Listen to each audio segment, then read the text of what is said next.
You're listening to The Art of Imperfect Adulting. I'm your host, Amy Stone. Here, I share stories from real people navigating the adventure that I call adulting. Are you ready? Me too. Let's do this. Hello, friends. Today, I'm going to introduce you to my new friend, Angela Gallo.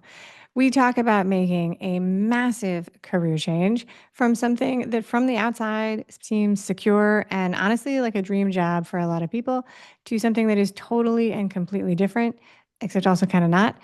And we also talk about East Coast highway traffic, which seems completely unrelated, but I think you'll understand it when we get there. So if you're ready, let's do this. Angela Gallo, welcome to the Art of Imperfect Adulting. Hi, thank you. Thanks so much for having me. I'm very excited for this. Are you ready for a chat? Yes, yes. All right, let's do it. Okay, so before we get to the fun and interesting stuff, I've got two get to know you warm up questions for me and for the audience, because this is the first time you and I have talked. What is the place that you call home? Like, what part of the world do you call home? Sure. We live in Columbia, South Carolina, so right kind of smack center of the state in South Carolina. It's a really lovely location. It's about 3 hours from so many places, the mountains, the beach. It's just a really great, wonderful location. That is fantastic. The thing that I always think about with South Carolina, so I'm in Florida. So when we're Ah, driving from north to south or south to north, for some reason, like in Florida, we have like a million lanes on the highway, Georgia, a million lanes on the highway. You get to South Carolina, two yes. lanes, two I knew you were lanes. going to say that already. Yes. Yeah. I'm sure you get that a lot. All right, next easy peasy question, so that we can get to know you just a little bit more as a person. Before we talk about careers, which is the topic for today, share with us as much or as little about your family as you want. Yeah, I have been married to my husband. His name is Tommy. We celebrated our 20th anniversary this past July, and we have a son who just turned 14 at the end of last month, and so he's in eighth grade. His name is Jaden, and he's really into taekwondo and theater. So, Nice. All yeah. right. Very good. So your heart, like smack in the middle of the teenage years. Yes. Um, Happy so times. happy times. Oh, happy, happy, joy, joy. Okay. So, but that's not the topic for today. What we're going to talk about is a career change. Does that sound like the right thing Mhm. for you? Okay. Yeah. Amy checked the right thing before we started. The, one of the things that really called to me about this when you reached out was that I think that this is something that everybody is going to go through, probably more than once in Mm. their life, and so there's probably no limit to the amount of times I can have this conversation with people. But to start, let's talk about what was your profession before you decided to make a change. So I've worked in the arts. I'm a dancer, professional dancer, modern contemporary dance, choreography. And so for the past 20 years, I've been working in dance in higher education. I was working as a dance professor at a small private university here in South Carolina. And, in that position, I started out as a professor teaching, really interacting with the students, which was great. And um, over my time at the university, it's like, oh, well, wouldn't it be great? Don't you want to become program coordinator? Okay, sure. That sounds like a great responsibility. I can help shape curriculum and have some more agency over what the program looks like. Yeah, that's great. And then, oh, don't you want to become department chair? Sure. Okay. Yes. And help, guide my colleagues in music and theater as well and work together and create some excellent programming. And then finally, I became a dean of our School of Visual and Performing Arts. And so for the past 5, 6 years, I was supervising dance, music, theater, and visual art programs. And I really enjoyed it for a while. And actually, even till the last day, there were aspects of it that I really, really enjoyed. And I had a great team of faculty colleagues and staff that we worked with. Um, Students were a good group of students, and just there's a lot of things that have been going on in higher ed recently. A lot of, since COVID, different changes, different policies and that are going into place that just make the process of trying to work with the students and teach the students just more difficult. Well, Um, and we'll go more deeply into detail. I will say I'm not in education, never have been, but I don't think that in the last 5 years, I guess we'd say 4 years, like whenever, however long it's been, I don't know that I've talked to anybody in any part of education that has just been raving about the changes and really happy about it. Absolutely. So before we go, so you were in higher education, but not in like the physics department. You were a in the visual and performing arts department, which is it sounds delightful actually. So before we go too deep, I do want to rewind the clock like way back and Yeah. ask you what you remember wanting to be when you were a kid, like maybe actually about your son's age, like 13, 14. At that age, I didn't think I wanted to go into dance at that point. I wasn't entirely sure. I mean, my two primary activities that I was doing like extracurricularly at that time were dance and some theater. Um, but I really hadn't decided, this is what I want to do for college or anything. I think it wasn't until I got closer to college, probably like junior or senior year, that I decided that I wanted to, pursue dance as a profession. And I worked as a choreographer and a dancer professionally as well. I still actually do, but I found something really intriguing and interesting about working with students, especially at the higher ed level. I really Okay. enjoyed kind of drawing their artistry out of them. And so, yeah, I didn't expect that when I was like my son's age.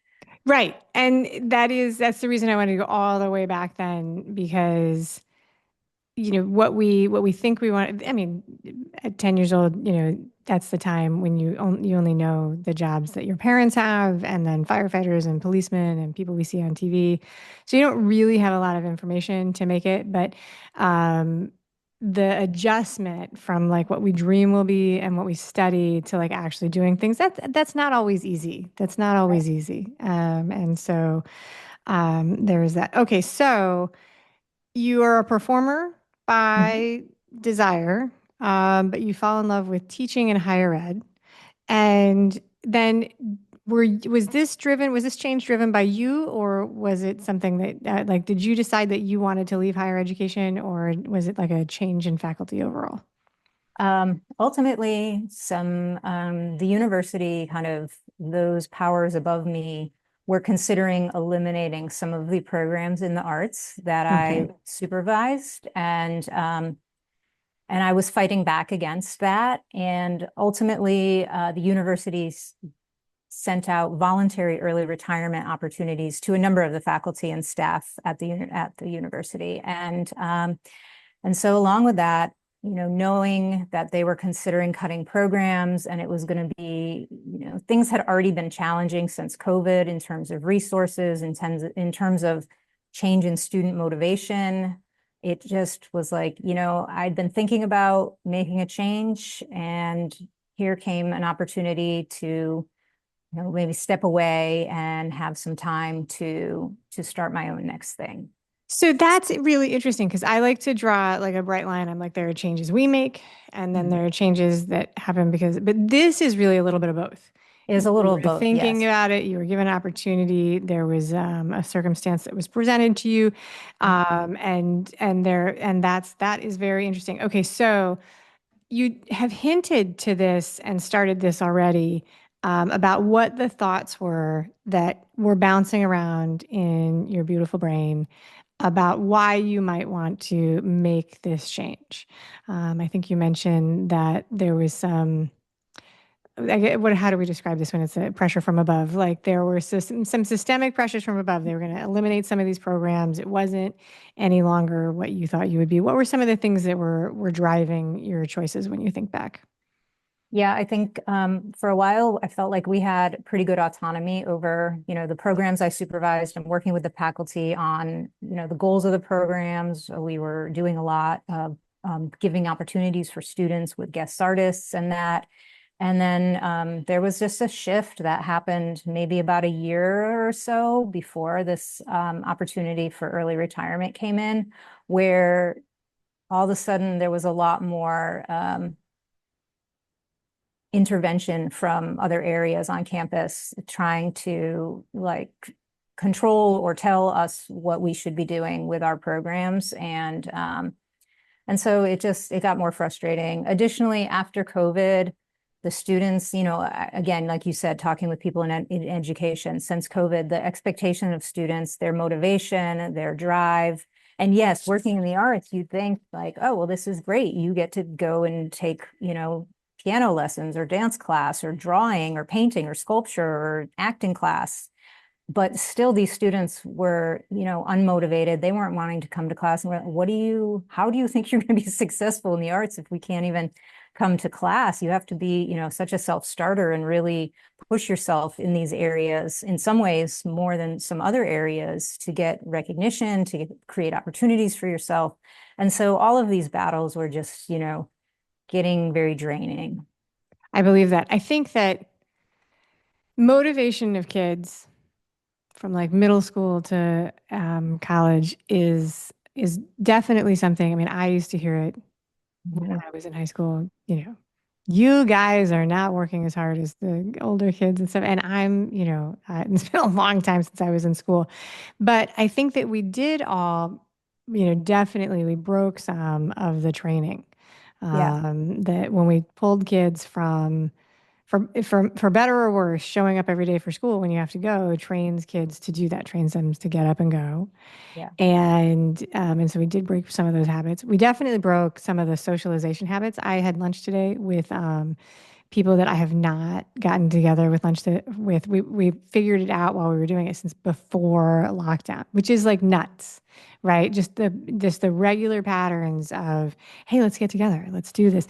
Those kind of things just really those habits sort of disappeared, and kids who are establishing those, I think it is bizarre. I think the impact of that will continue to be felt, but I don't know if I'm hopeful that it will. It's like a bell curve that will return, but I can't predict the future. I don't know what's going to happen. All right, so you've been in education for a long time. Mhm. But before that, you were a performer, and the job had changed. So a lot of this was driven by changes in the school and stuff, but when is the earliest time that you began to think about maybe I would consider doing something different? And I guess there's a second part of this because you're in education, because higher education is sometimes one of those jobs that's almost like golden handcuffs. There's a lot of benefits and safety Sure. and security for being there. Like Yeah. both sides of that, yeah. Yeah. Yeah. So, I mean, what you're saying, there's definitely, education has like a cyclical nature where you're really busy during the semester. And then, like this time of year, you're on break. And then, which you're not really on break if you moved into some of the roles that I was in, where you're more administrative and less teaching. There's still work being done, but there's still a lessening. It doesn't feel as intense as, when classes are in session and same through the summer. And so you have the opportunity to work on other projects and different things. And so there was definitely that benefit of my position. And as I moved more into leadership, there was lessening of that. There was more consistent workload year round. Um, and I found myself, as a dancer and choreographer, also as I moved into higher ed leadership, not having as much time to spend with my artistry. I'm not, creating works and still performing, or dancing with my company, or even just creating works for my company to perform, and as much. And, the pandemic played into that as well. But it was like the timing of both really started to pull me away from my creative side. And I think that ultimately really started to take a toll on me. Probably about a year and a half to 2 years ago, I really started feeling like I need to get back to more creative pursuits, more being in my body. And Yeah. So, yeah, because people who are so we're recording this. This will go live in February. We're recording in December, which is why you talked about a break in the schedule. So we yes. are just about to hit the winter holidays. everybody is phoning it in. People are checking out. The schools are closed. Yes. Schools are closed. People are like, it's the holiday weekend. It's the holiday season. Do not talk to me. But yeah, so when you are a creative person, and most people are actually creative to some degree, right? But Mhm. when you're a creative person who, like a dancer, a choreographer, and then you step into a leadership position, and you hear this a lot with people who shift from creating to leading, right? It's not always a good swap. It's not always a good swap. Sometimes it is, sometimes it isn't. So you had that sort of pressure. So 2 years ago, and I think that I hear that there's so many people who it's like they made it through lockdown, and then they held on, and then it was almost like an awakening. That's like, okay, so I don't know if Mhm. what I'm doing now makes sense anymore. And then so many things just aren't the way they were. Right. They just aren't the way they were anymore.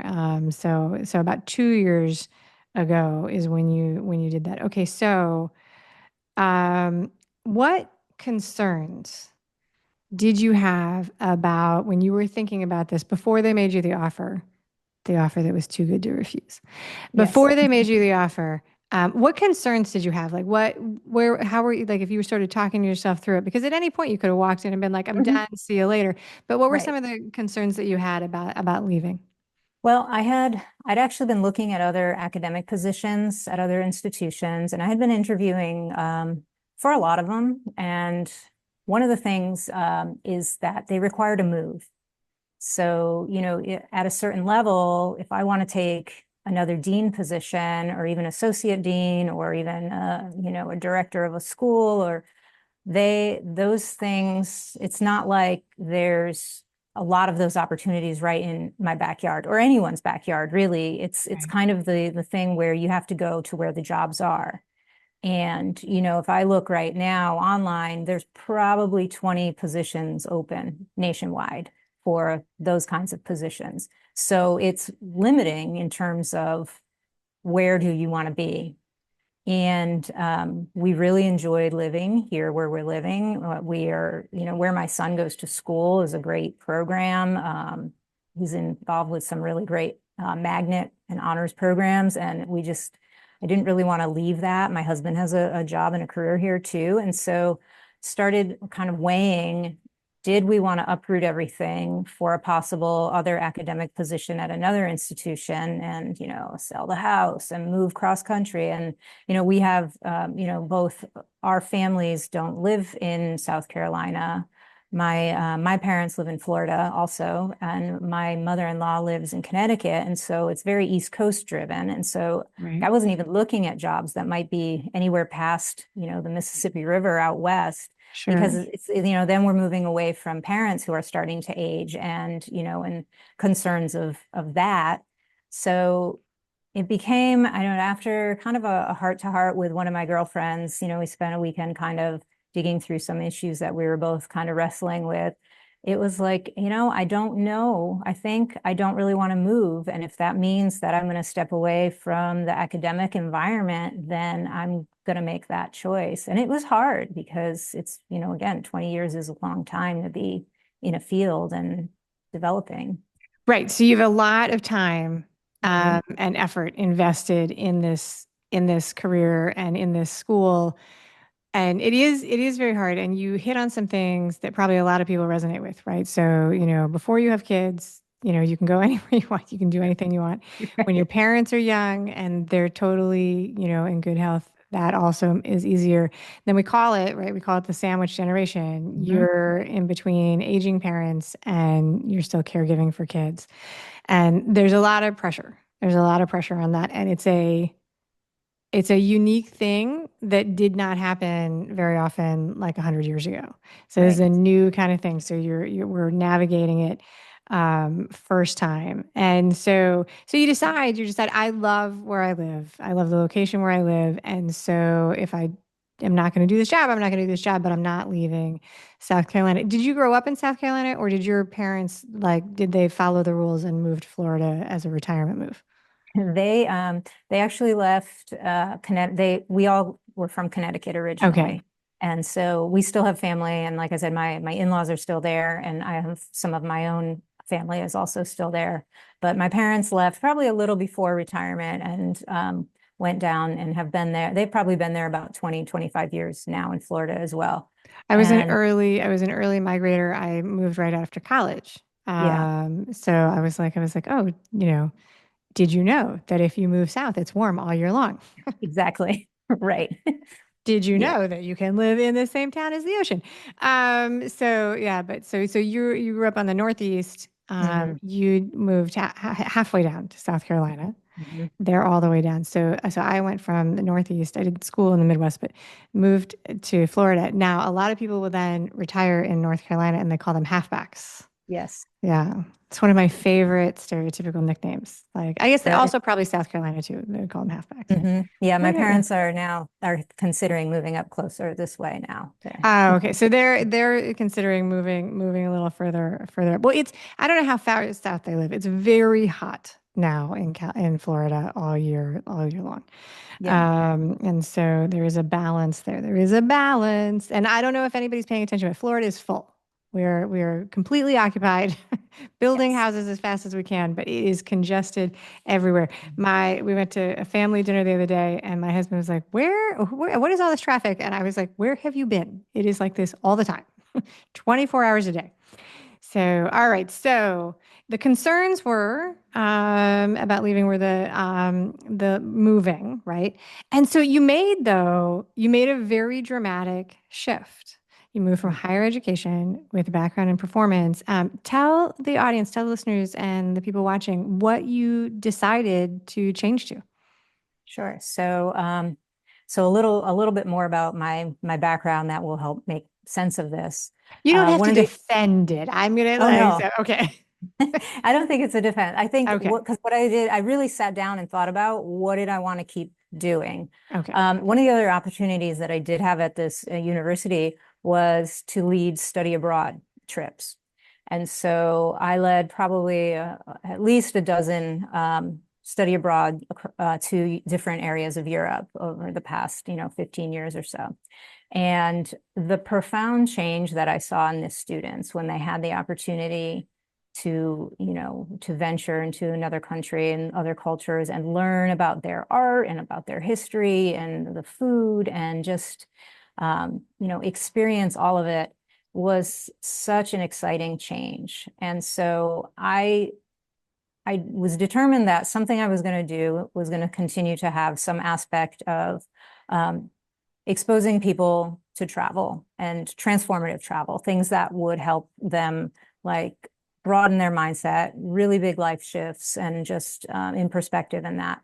And so the other thing is I have always been a certified Pilates instructor. It's something when we lived in New York City before we even moved to South Carolina, when I was dancing there, that was something I did to supplement my income.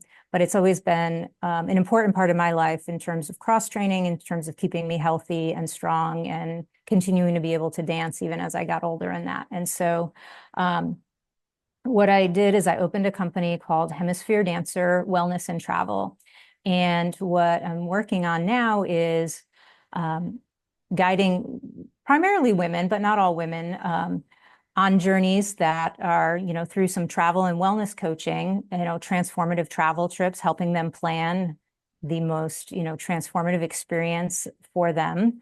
Also, leading wellness retreats. I have one coming up in Asheville in April where we'll do Pilates and somatic movement and some other bodywork practices over a weekend with some journaling and mindfulness practices to help people get back on a track, especially I feel like for women who are like me, who are in this career where things are kind of spiraling out of control and you're feeling overworked and burnt out and you have family and parents and all of these things pulling you in all these directions, trying to work and help people get a better grasp on their kind of mind, body, spirit, like realigning with that through through the Pilates, through like fitness and wellness training, and through the travel.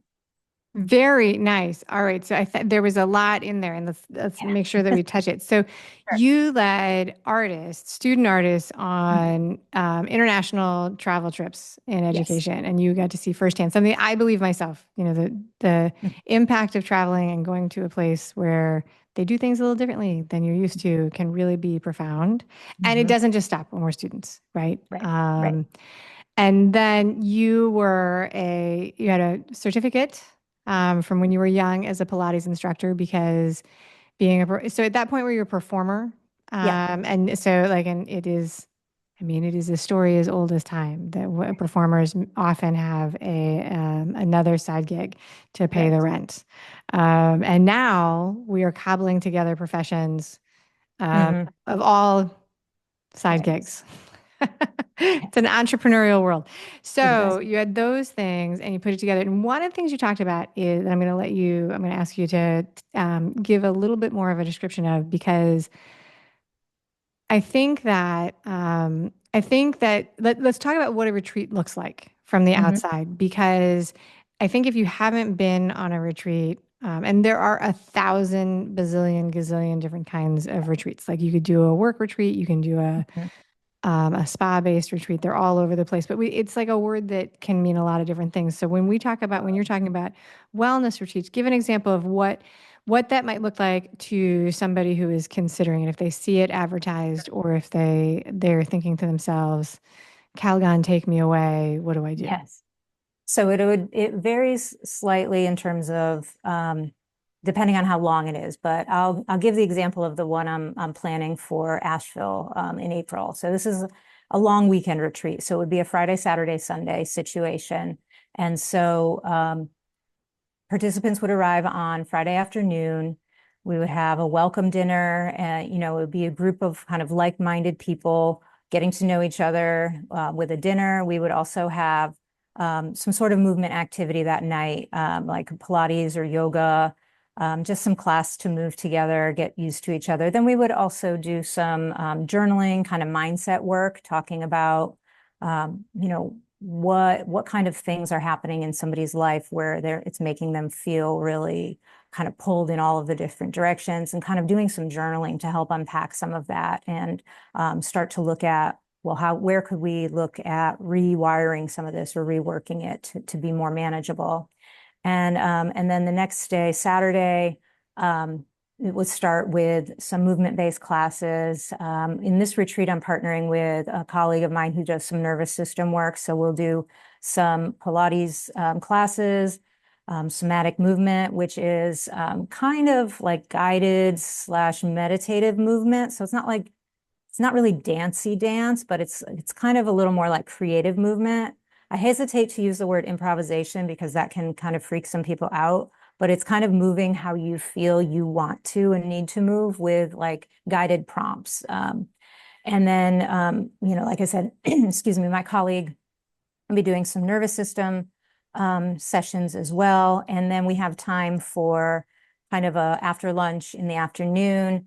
There'll be a couple options for some activities, like you could explore Asheville downtown. Because of what happened just with the hurricane They there, did we're going to just get hit have by a hurricane. Yeah. we also are trying to set up a potential volunteer opportunity. So if people wanted to come and also be able to give back to that community and take part in this like volunteer service activity for a couple hours in the afternoon, that would be an option as well. And then we'll gather back at the retreat location for dinner, another closing ceremony, kind of movement and journaling and some mindfulness practices at night. And then Sunday, the same, we'll start similarly. The day would wrap up around lunchtime, again with some morning movement-based activities and some of the nervous system work again, and then journaling and mindfulness practices And before. then back to the Um, jungle. yes, exactly. Mhm. And so I think that one of the things that's really interesting is that when we talk about transformation, we talk about overwhelm and resets and things like that. I know for a pretty big chunk of my existence, I thought that when I felt that way, first of all, I thought there were people out there that didn't feel that way. And I don't actually think that anymore. And the other thing that I thought was that it meant that I had done something sort of wrong. And I also don't think that anymore. I think that most people who are in the sort of season of life between like 20 and 65, we're busy. There's a Mhm. lot going on, there's a lot going on. There's a lot going on just all over the place. And it's nice to have the ability to carve out some time and have somebody else do the planning, Mhm. and just do those things. I think it's nice also that you worked in a local connection to the community for this Asheville. Had you planned it before they were hit by the storm, or did you put it together after as like, let's go do something in this community? I started talking about it with, so my colleague who does the nervous system work, she lives up in Asheville. And so her and Okay. I had been talking about planning a retreat together for some time now.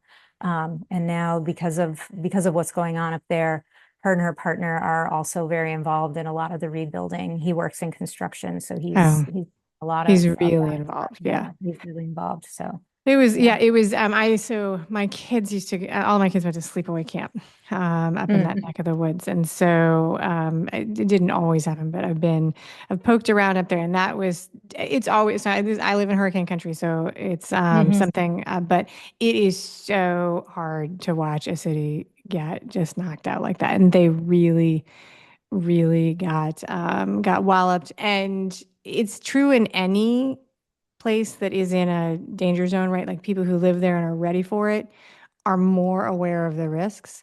And Mhm. then these once in a lifetime, once every century, once every 1,000 year type things, not a lot of people remember. So it's like, everybody knew the river was there.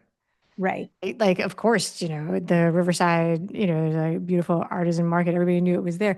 But the people and it's had happened in the past in a different format, but I mean, nobody was ready for it and nobody expected it. And in fact, so many people move from the shore up into the mountains thinking they're going to avoid it. It's just really, really hard to Right. watch. So I'm glad that you're able to do that. Okay, so when did you make this change? How recent is this? So I took early retirement at the end of last July, Okay, and so it's still fairly six recent. months. Yeah. Yep. 6 months. So big, big change. So there's two parts to this question. One is if you remember what you hoped it would feel like to make this change, like when you said, okay, I'm going to do this, like if you remembered what you hoped it would feel like. Mhm. And then the next part is what feels good now about having made this change, like what feels right and good. What feels right is being able to kind of when opportunities come up for different things, for all kinds of opportunities for guest teaching, or in all kinds of teaching, whether it's Pilates or dance, or working at an elementary school with some of the students in movement, being able to kind of pick and choose the opportunities that really feel like they resonate with me. And that has been really great, because for a while it was, you have to do these things because you have to do these things. Um, yeah, So yeah, and and independence it's and autonomy, control of your own schedule. Yeah, yeah, and I good mean it's stuff. a little crazy, and I mean it's definitely um, can be unnerving at times, doing your own thing, because Yeah. it is unstable, and it's a moving target, and just you're kind of figuring it out as you go along. But it's I think you can think of it as scary or as exciting, and it's kind of walks the line of a little bit of both. But it's exciting to be able to do another thing. That is very nice. Do you remember what you thought? What did you hope you would feel like before you made the change? What were your hopes I mean, does it a match? um yeah, I mean, I was hoping I would feel less stressed, because I was really coming home with a lot of like frustration from work and taking that out on my family. And so I think I was really wanting to not be having that kind of level of stress being directed at my family anymore. And so that is definitely something that I have felt. Very good. Very good. And I'm sure they appreciate it as well. I'm sure Oh, they, absolutely. yeah. All right. So in a minute, we're going to do the final questions and we'll wrap up. But before we do that, I want to give you a chance to tell people how, like, we talked very detailed about what you're doing now with the travel and the retreats and the Pilates and the wellness, but tell people about your business and tell them how they can find you online. Yeah, sure. So it's, again, the name of it is Hemisphere Dancer Wellness and Travel. The website is www.hdwellnessandtravel.com. And we're also on Facebook and Instagram under the same name. And you can also email me at angela@hdwellnessandtravel.com. Fantastic. All of that will be in the show notes, as well as in the email that goes out to anybody who's subscribed. And you have made a very generous offer to the audience, which I will share so you don't have to remember what you offered, which is a free virtual private 30 minutes Pilates mat session, which you guys, the Pilates is expensive. Mhm. Of all of the Pilates is like the horseback riding of the wellness industry.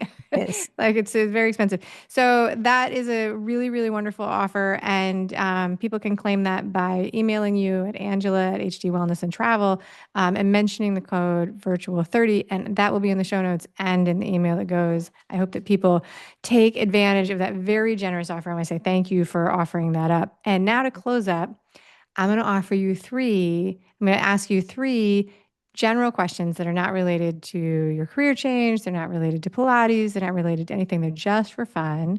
I call them Okay. rapid fire. And the idea is that you try and answer in just a couple words. Okay. Okay.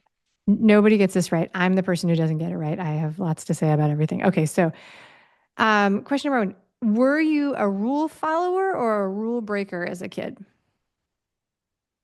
A little of both. A little of both. I mean, I think in terms of school and trying to do my work, definitely a rule follower, trying to get all my schoolwork done. But I definitely clashed with my parents in terms of like when I became like 16, 17, of what I was doing and when I was doing it with whom. That was a point of contention. A point of contention as a teenager. Shocker. Yes. So, all right. Are you an early bird or a night owl? I am definitely, if left to my own devices, would be a night owl and sleep late. But since I've had a child, it has had to shift somewhat, and I'm begrudgingly more of an early bird now. Do you think you will reset once, like in many, many years when you have your own time frame? Do you think you'll reset to being a night owl? I think I'm starting to shift as he's getting a little older. I'm shifting a little bit more in that direction. Yeah, because he's right on the cusp of being Mhm. able to do, I mean, being able to get himself up, get himself to Yeah. school, do all of those things. And oh, is that a wonderful change? That is a wonderful change. So, yes. All right. Very good. So, um, can you think of something that you do that somebody else might consider a bad habit? Oh, I am totally a perfectionist. Okay. That's it. Okay. All right. Yeah. Well, I think that ties in to being a performer, Yeah. and shooting for perfect, specifically in, I don't know, we didn't ask, what type of dance did you, as a performer, what type of dance did you really gravitate to? I did mostly modern and contemporary dance, but I studied a lot of ballet as well. And so that goes along Ballet with is all of it. very rigorous with the Yeah. perfection. Yes. Yes. Yep. Yes. Yes. That ties, I can see that very much. All right. Thank you very much. That's it, Angela Gallo. Thank you for being a guest on the Art of Imperfect Yeah, thank you, Adulting. Amy. This was great. Thank you so much. Thank you for listening today. I hope that you enjoy the show. And before I go, I want to encourage you to become a bigger part of the conversation. Obviously, subscribe wherever you're listening to the show. Listen to more episodes. That'd be great. Again, please write a review and tell your friends about the show. That truly is a great help for getting the show in front of new people. Okay, but more fun for you yourself, head over to imperfectadulting.com and join the email community. You'll get some free stuff right away, and that way you'll begin to get the emails about the podcast. This includes the links for the special offers from the guests, and it's the only way to get that.